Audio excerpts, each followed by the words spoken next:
은혜 받으실 말씀의 제목은 병과 약함을 고치는 능력입니다. 조선시대 궁중을 배경으로 왕과 광대들의 이야기를 그린 영화 왕의 남자가 대중의 큰 호응을 얻은 적이 있습니다. 개봉 당시 2달 만에 1000만 이상의 관객을 모았습니다. 짧은 시일 안에 1000만 명 모을 수 있는 전도 집회 있을 수 있겠습니까? 어떤 교회가 사람을 1000만 명 모을 수가 있겠습니까?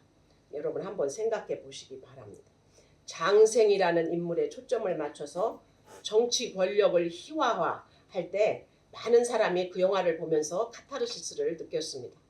여자보다 더 예쁜 꽃미남, 광대 공기를 중심으로 위험한 동성애를 그린 영화였습니다. 등장인물의 처세에서 자신이 원하는 인물상들을 보고 공감하는 등 각자 이 영화에서 좋아하는 부분이 다 있었을 것입니다. 그러나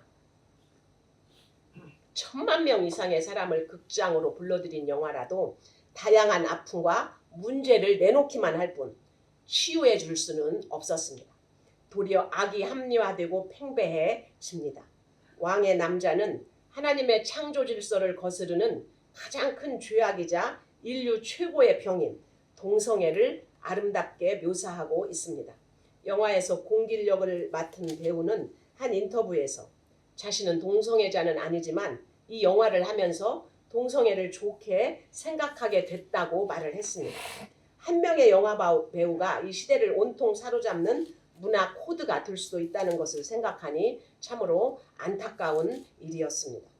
저도 동성애자들을 안타깝게 생각합니다. 성도는 그들에 대한 사회적 편견이 있음을 이해하되 그 편견에 선봉에 서면 안 됩니다. 그들의 아픔을 안고 가줘야 합니다. 동성애는 분명 병이기 때문에 치유되어야 합니다. 치유의 확실한 답은 세상 어디에서도 발견할 수 없습니다. 오직 예수님에게서만 발견할 수가 있습니다. 예수님이 우리에게 베푸신 치유의 권능은 어떤 것일까요? 오늘 본문을 통해서 알아보겠습니다. 35절입니다. 예수께서 모든 도시와 마을에 두루 다니사 그들의 회당에서 가르치시며 천국 복음을 전파하시며 모든 병과 모든 약한 것을 고치시니라. 아멘. 예수님은 나병 환자와 귀신 들린 자와 혈루증 여인과 회당장의 죽은 딸과 맹인 2명을 연거푸 고쳐주셨습니다. 폭풍을 잔잔하게 하셨던 기적 이후에는 모두가 다 치유 사역이었습니다. 그런데 순서가 고치시며 전파하시며 가르치시며가 아니고 가르치시며 전파하시며 고치시니라입니다. 가르치고 전파하고 고치는 예수님의 3대 사역 중에서 고치시는 것이 가장 나중에 나옵니다. 치유를 위해 먼저 해야 할 것은 올바른 복음을 가르치고 전파해야 한다는 것입니다. 치유가 먼저 강조되면 믿음의 균형이 깨집니다. 그렇다고 가만히 앉아서 성경을 가르치기만 하면 율법주의가 되기 쉽습니다. 하나님 나라를 소개하려면 눈에 보이는 치유 사역이 필요합니다. 먼저 복음을 잘 가르치고 전파하면 치유라는 열매는 저절로 나타납니다. 아멘. 가르치고 전파하고 고치시고 도시와 마을을 두루 다니신 예수님이십니다. 멸시받는 사마리아와 기득권층인 유대인의 회당에도 스불론과 납달리와 갈릴리에도 주님은 두루 다니셨습니다. 가난한 자에게도 부자에게도 병든 자에게도 건강한 자에게도 배척받는 모든 자에게도 찾아가셨습니다. 차별 없이 열심히 다니시고 한 번 갔던 곳이라도 다시 찾아가서 열심히 양육해 주셨습니다. 이것이 두루 다니셨다는 뜻입니다. 36절입니다. 무리를 보시고 불쌍히 여기시니 이는 그들이 목자 없는 양과 같이 고생하며 기진함이라. 주님이 두루 다니시며 가르치시고 전파하시고 고쳐주셔도 불쌍히 여길 일이 또 있습니다. 주님이 아무리 고쳐주셔도 우리에게는 아직도 불쌍히 여길 부분이 남아 있습니다. 목사인 저에게도 주님이 불쌍히 여기는 죄가 끊임없이 남아 있을 것입니다. 불쌍히 여기는 것은 창자가 끊어질 듯이 아파한다는 뜻입니다. 목자 없는 양같이 고생하는 것은 발에 힘이 빠지고 부르튼 상태, 나무 껍질에 닫혀서 살갗이 벗어진 상태를 말합니다. 양은 깨끗해 보이지만 가까이 가서 보면 아주 지저분한 동물입니다. 스스로 깨끗하게 할 줄을 모릅니다. 게다가 방향 감각도 없습니다. 길치입니다. 저쪽에 풀이 있다고 가르쳐줘도 저쪽으로 못 가고, 그쪽은 위험해라고 해도 또 그쪽으로 가는 것이 양입니다.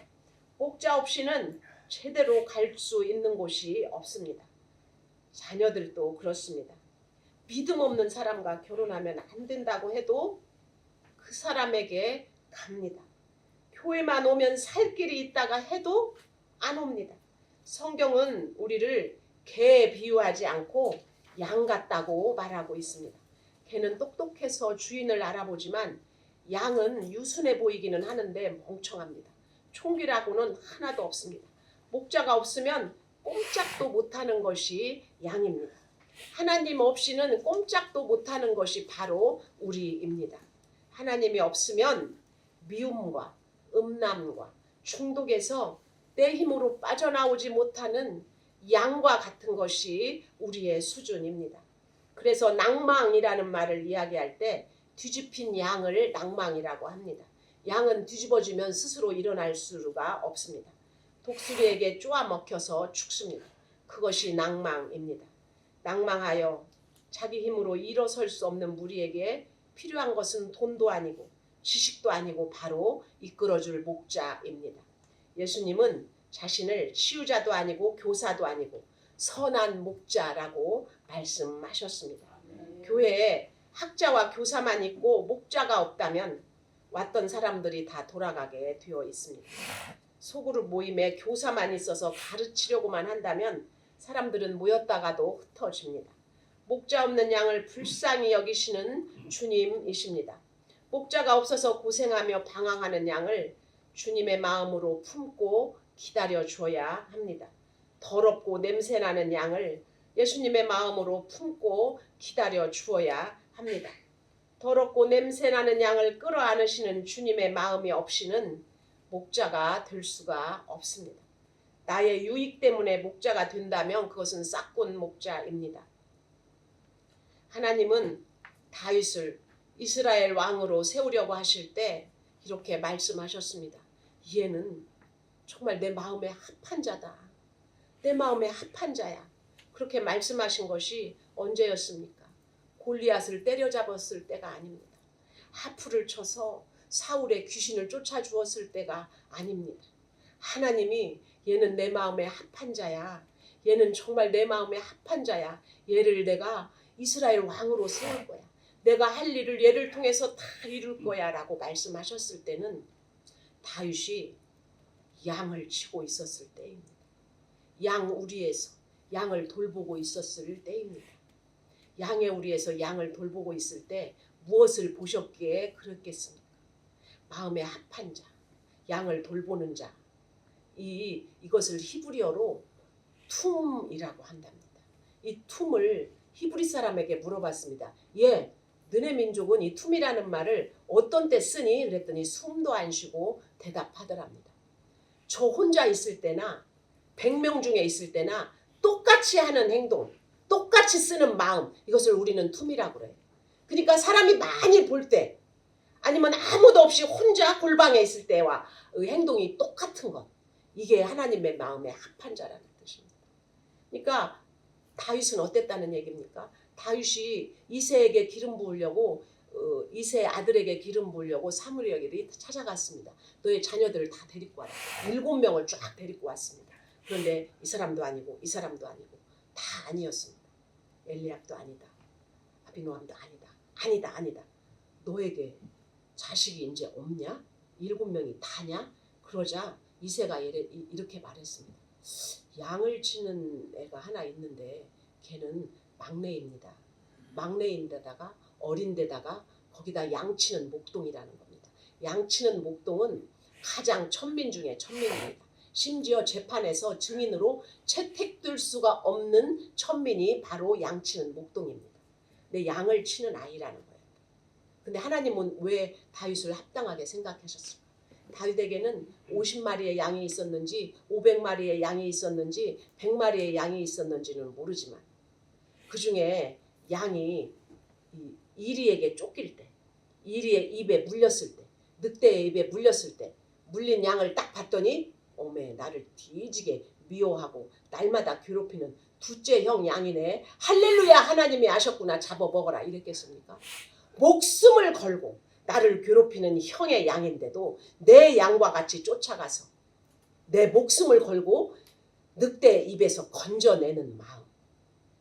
자기 양인데도 아버지의 양인데도 몹쓸 형의 양인데도 나를 괴롭히는 둘째 형의 양인데도 다 곰에게 쫓기고 사자에게 쫓기고 늑대에게 쫓겨서 물려갈 때 내 목숨을 걸고 쫓아가서 구해내는 것을 보시고 하나님은 이는 내 마음에 합한 자다.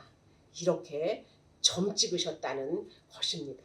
그래서 목자 없는 양을 불쌍히 여기시는 예수님의 마음과 다윗의 마음이 같았기에 내 마음에 합한 자라고 다윗을 점 찍으시고 기름 부으셔서 이스라엘의 왕으로 세우셨다는 하나님의 마음이 성경 사무엘상을 통해서 그리고 시편을 통해서 하나님이 말씀하고 계시는 것입니다. 목자가 없어서 방황하는 양, 더럽고 냄새나는 양을 그렇게 주님이 품고 기다려 주신다는 것입니다. 양을 가족과 같이 살피는 사람들이 중동 지방에서 양을 키우는 목자들입니다. 그들의 기업이고 생명줄이 양이기 때문입니다. 교회와 소그룹 모임과 직장에서 내게 맡겨진 양을 가족같이 돌보는 것이 우리 집에 생명을 가져다 주는 것입니다. 목자의 마음으로 고생하는 양을 돌보면 하나님이 우리 집안을 살려주십니다. 37절과 38절입니다. 이에 제자들에게 이르시되 추수할 것은 많되 일꾼이 적으니 그러므로 추수하는 주인에게 청하여 추수할 일꾼들을 보내주소서 하라 하시니라. 다들 전도가 안 된다고 말합니다. 예수 천당 부르짖어서 전도하는 시기는 지났어. 이제 교회 부흥도 옛말이야 라고 합니다. 정말 그렇습니까? 어제도 오늘도 동일하신 주님은 2000년 전이나 지금이나 추수할 것은 많되 일꾼은 적다라고 하십니다.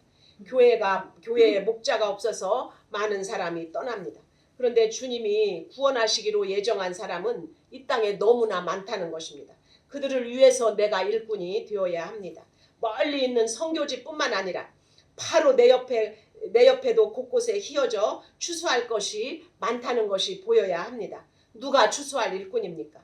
하나님을 몰라서 죄를 짓는 사람에게 누가 일꾼이 되어서 찾아가겠습니까? 교회가 동성애자를 불쌍히 여기고 품어야 한다. 그것은 고침을 받아야 할 병이다. 누가 찾아가서 그렇게 말해줄 수가 있겠습니까? 끊어지지 않는 죄를 불쌍히 여기는 마음을 품은 사람이 하는 것입니다. 그런 마음이 없기 때문에 모두가 일꾼이 아닌 구경꾼으로만 살아가고 있습니다. 자기는 예수 믿고 천국에 간다고 하면서도 곳곳에 휘어져 구원받아야 할 영혼은 외면하고 있는 것입니다. 수십만 명이 예수님을 따라다녔지만 끝까지 남은 사람은 12명의 제자하고 몇 명의 여자하고 70명의 사도들 뿐이었습니다. 많은 사람의 유대 지도자들이 무서워서 드러내놓고는 예수님을 믿지도 못했습니다. 예수님이 베푸시는 기적만 바라보고 주님을 따라다녔습니다. 그래서 구경꾼은 많아도 일꾼은 적었습니다. 지금 이 시대에도 마찬가지입니다. 구경꾼은 많습니다. 그래서 큰 교회 다니겠다고 서로가 줄을 섭니다. 큰 교회에 가면 1년 동안 등록하지 않아도 아무도 터치하지 않습니다. 헌금 한 푼도 안 해도 아무도 물어보지 않습니다. 큰 교회는 편안해서 다 가나안 성도로 그냥 안 나가면 찝찝하니까 예배 드렸다고 하나님한테 도장 찍고 왔다고 생각합니다. 그래서 모두 큰 교회로 몰려갑니다. 북일교회가 무너져서 1100명이 200명밖에 안 남았는데 그 모든 사람들이 어디로 갔겠습니까? 개척교회인 우리 교회에는 900명 중에서 한 명도 오지 않았습니다. 오늘날도 마찬가지인 것입니다.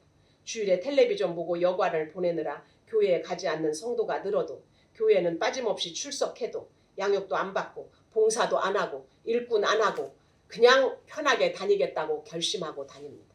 그래서 현대의 금송아지는 바로 편리함입니다. 편리함.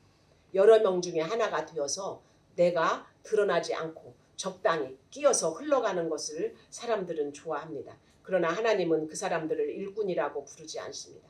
구경꾼이라고 합니다. 더 평강교회에 있는 여러분들은 구경꾼 되지 마시고 일꾼 되시기를 예수님의 이름으로 축복을 드립니다. 아멘. 성도 수가 아무리 많아도 사역과 봉사에 적극적으로 동참하는 사람은 언제나 극소수입니다. 교회마다 그 교회 일꾼을 길러내야 합니다. 신학 학위와 능력만으로 사역자를 세우려고 하니까 일꾼은 적어지고 교회 지출의 상당 부분이 인건비로 나갑니다.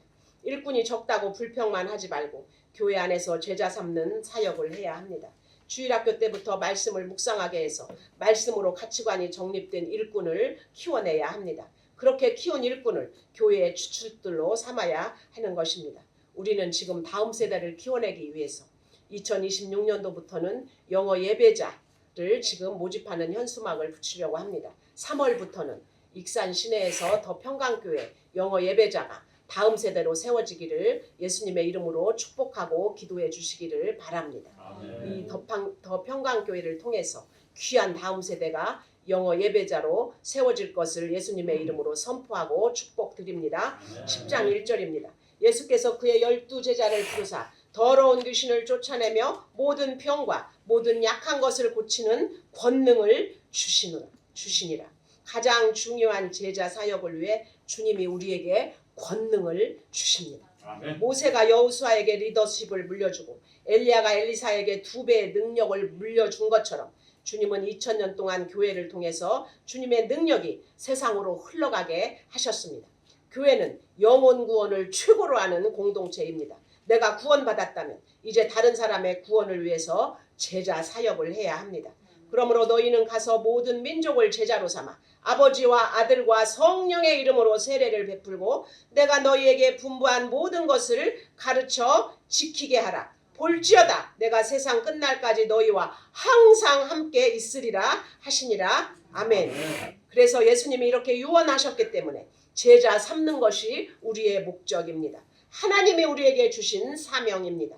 각자 사명의 땅에서 나를 써 주옵소서 하고 주님께 자신을 드려야 합니다. 병과 약함을 고칠 의술과 능력이 없어도 주님의 제자가 되면 다른 사람을 살릴 수가 있습니다. 더러운 귀신이 들린 자, 모든 병과 모든 약함을 가진 자들을 불쌍히 여기며 그들을 섬기기로 결단할 때 주님의 제자가 되어 쫓아내고 고치는 권능을 행할 수가 있습니다. 예수께서 두루 다니시며 가르치시며 천국 복음을 전파하시며 모든 병과 약한 것을 고치셨기 때문입니다. 아프고 병든 자를 치유해 주시고 나의 악한 죄를 창자가 끊어질 듯 아프게 여기시는 주님이십니다. 우리를 목자 없는 양같이 불쌍히 여기시는 주님의 사랑을 여러분께서도 오늘 꼭 알기를 바랍니다. 예수님의 사랑은 두루 다니시는 사랑입니다. 가르치시며 전파하시며 두루 다니신 주님이십니다. 나를 고쳐주신 주님의 사랑을 생각하며 내가 찾아가야 할 지체가 떠오르면 우리도 주님처럼 손이 가고 발이 가는 수고로 많은 사랑을 전하는 그 한 사람이 되게 하여 주시기를 원합니다. 예수님의 마음은 불쌍히 여기시는 마음입니다. 내 죄를 불쌍히 여기신 주님이 나를 돌이키시고 회복시켜 주셨습니다. 더럽고 병든 나를 고쳐주신 주님처럼 나도 주님을 모르는 가족을 불쌍히 여기며 원망도 불평도 다 끌어안고 품을 수 있게 되기를 원합니다. 제자 삼으시기 위해 주님은 우리에게 권능을 주셨습니다. 능력이 없어도 제자 되어 섬기기로 우리가 결단할 때 주께서 우리를 통해서 모든 병과 약함을 고치는 행함을 나를 통해 행하실 것을 믿습니다.